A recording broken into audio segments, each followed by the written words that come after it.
Assalamualaikum warahmatullahi wabarakatuh. Atete kumaha damang mugia atete sadaya dipasihan kasehatannya ku Allah Subhanahu wa taala. Amin ya robbal alamin.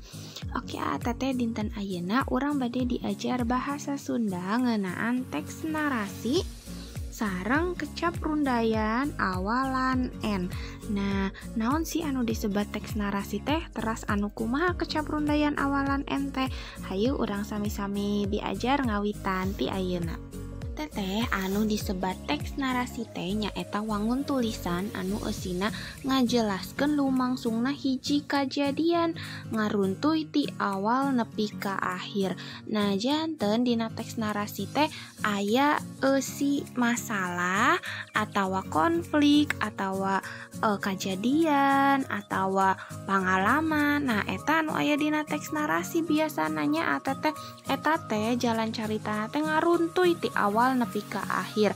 Nah, dina teks narasi teh aya sababaraha jenis, aya fiksi sareng non fiksi.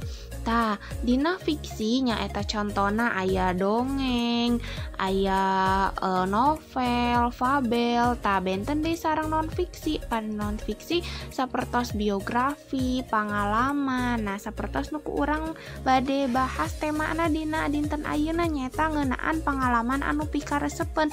Nah, eta mangrupakeun salah sahiji teks narasinya teteh.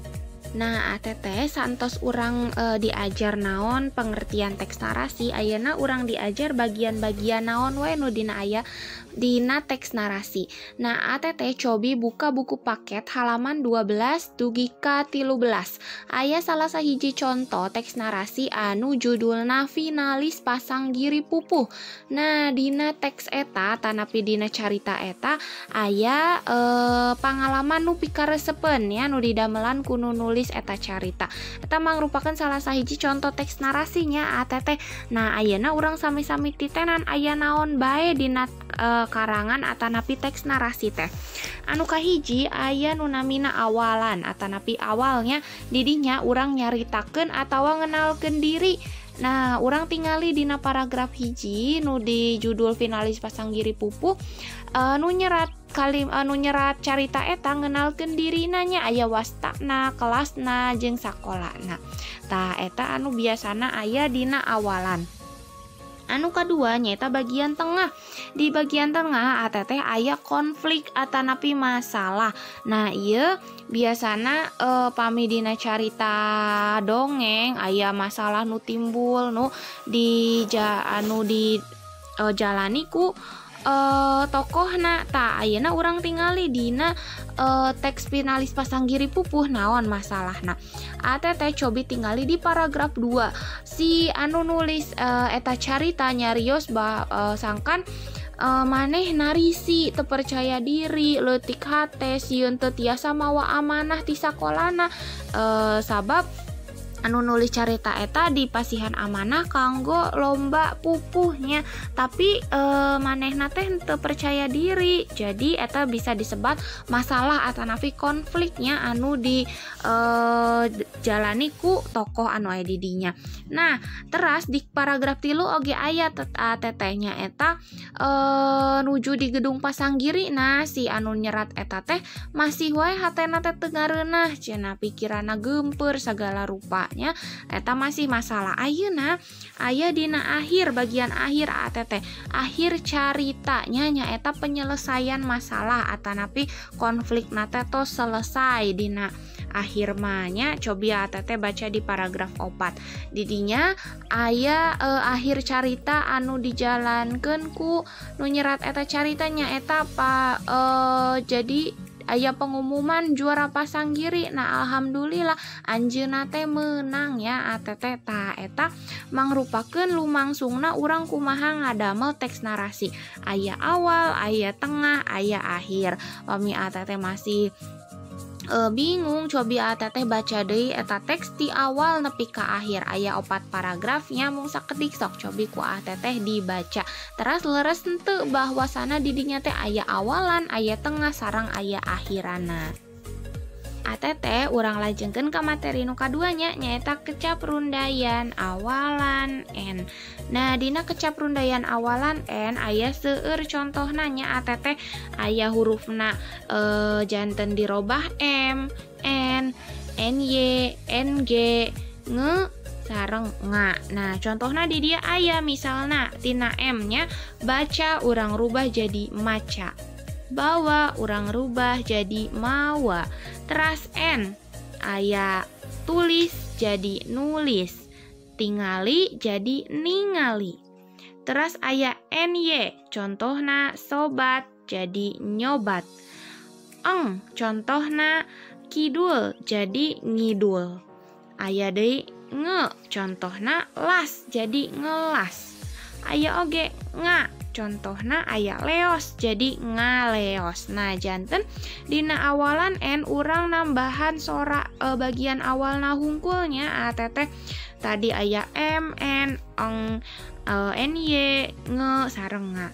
Nah tujuanna naon kecap rundayan awalan N teh nyaeta urang teh nunjukkeun kecap kerja. Nya coba ATT buka buku paketna halaman 14 urang tingali contohna nya. Nah di dia aya contohna urang tingali ATT. Tulis tadinya dirobah jadi nulis. Nah awalanna urang robah huruf T nah jadi huruf N, tulis jadi nulis. Nah ayeuna urang tingali penggunaan kalimatna nya fungsi kalimatna anu mimiti mah geura tulis atuh ngaranna. Nah urang tingali nu kadua manehna keur nulis ngaran dina bukuna. Tah tadi tujuanna naon urang ngagentos awalan N teh nyaeta nunjukkeun kata kerja. Di dia aya nunjukkeun nya manehna keur nulis ngaran dina bukuna. Nya urang di dieu nunjukkeun kata kerja nulis. Saha nu keur nulis? Di dia aya subjekna nyaeta manehna. Nah contoh nu kadua nyaeta aya baca. Urang rubah huruf B ieu jadi M nya karena dina awalan N teu hungkul N tapi aya oge nyaeta M dirobah jadi M. Contohna maca jadi baca. Urang tingali fungsi kalimatna geura baca atuh surat teh. Nah nu kadua mah Burhan keur maca surat.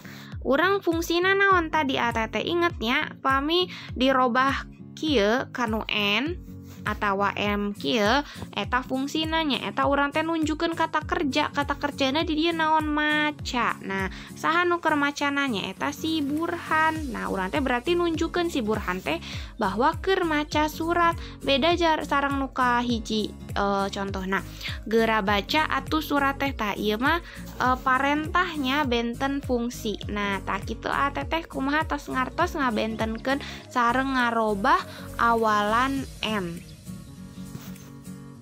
Nah ATT saentos tadi ATT diajarnya naon anu disebat teks narasi, terus kumaha ngadamel teks narasi. Ayeuna ATT latihannya cobi latihan ngadamel tugasnya eta carita pangalaman nu pikaresepeun. Caritana bebasnya ATT sesuai sareng pangalaman sareng teteh anu pikaresepeun nya. Nah cara ngadamelna tadi tos ku ustazah diterangkeun aya awalan, aya tengah, aya akhir. Dina awalan ATT nyaritakeun atanapi ngenalkeun heula dirinya. Contohna aya wasta, kelas, sakola. Teras awalan caritana kumaha. Teras di tengah aya masalah atanapi konflik. Teras di akhirna nyaeta akhir caritana kesimpulanna tina carita ATT kumaha nya. Teras tugasna aku ATT diserat di buku ya, ditulis di buku catatan supados ke enjing pas daring ustazah tiasa ningali tugasna. Teras di ku ATT dibaca tugasnanya, direkam kirim ke voice note ka ustazah Hena. Tiasa dibantosan ku mamah atanapi apanya direkam ATT nuju maca full teks narasi nutos didamelan ku ATT. Misalnya ATT ngadamel contoh teks narasina juara lomba nyanyi misalnya teh nyata. Oke, ku ATT ngadamel ceritana aya awalan, aya tengah, aya akhir. Teras ku ATT dibaca sadaya eta teksnya, direkam teras dikirimkan ka ustazah. Oke, supados ke diparios ku ustazah ATT tos sakumaha hebatna tiasa ngadamel carita sareng maca carita dina ngagunakeun bahasa Sunda. Oke ATT sakitunya materi ti ustazah dinten ayeuna. Wilujeng keenjing urang panggih dina video call daring. ATT kedatos nyiapkeun tugas nanya dina buku catatan. Terus tos direkam oge tos dikirim oge ka ustazah. Oke, enjing oge urang bade latihan ngeunaan kecap rundayan awalan N. Tadi tos diajarnya materina kumaha enjing urang cobian latihan sasarengan. Oke, hatur nuhun ATT kana perhatosanana. Wassalamualaikum warahmatullahi wabarakatuh.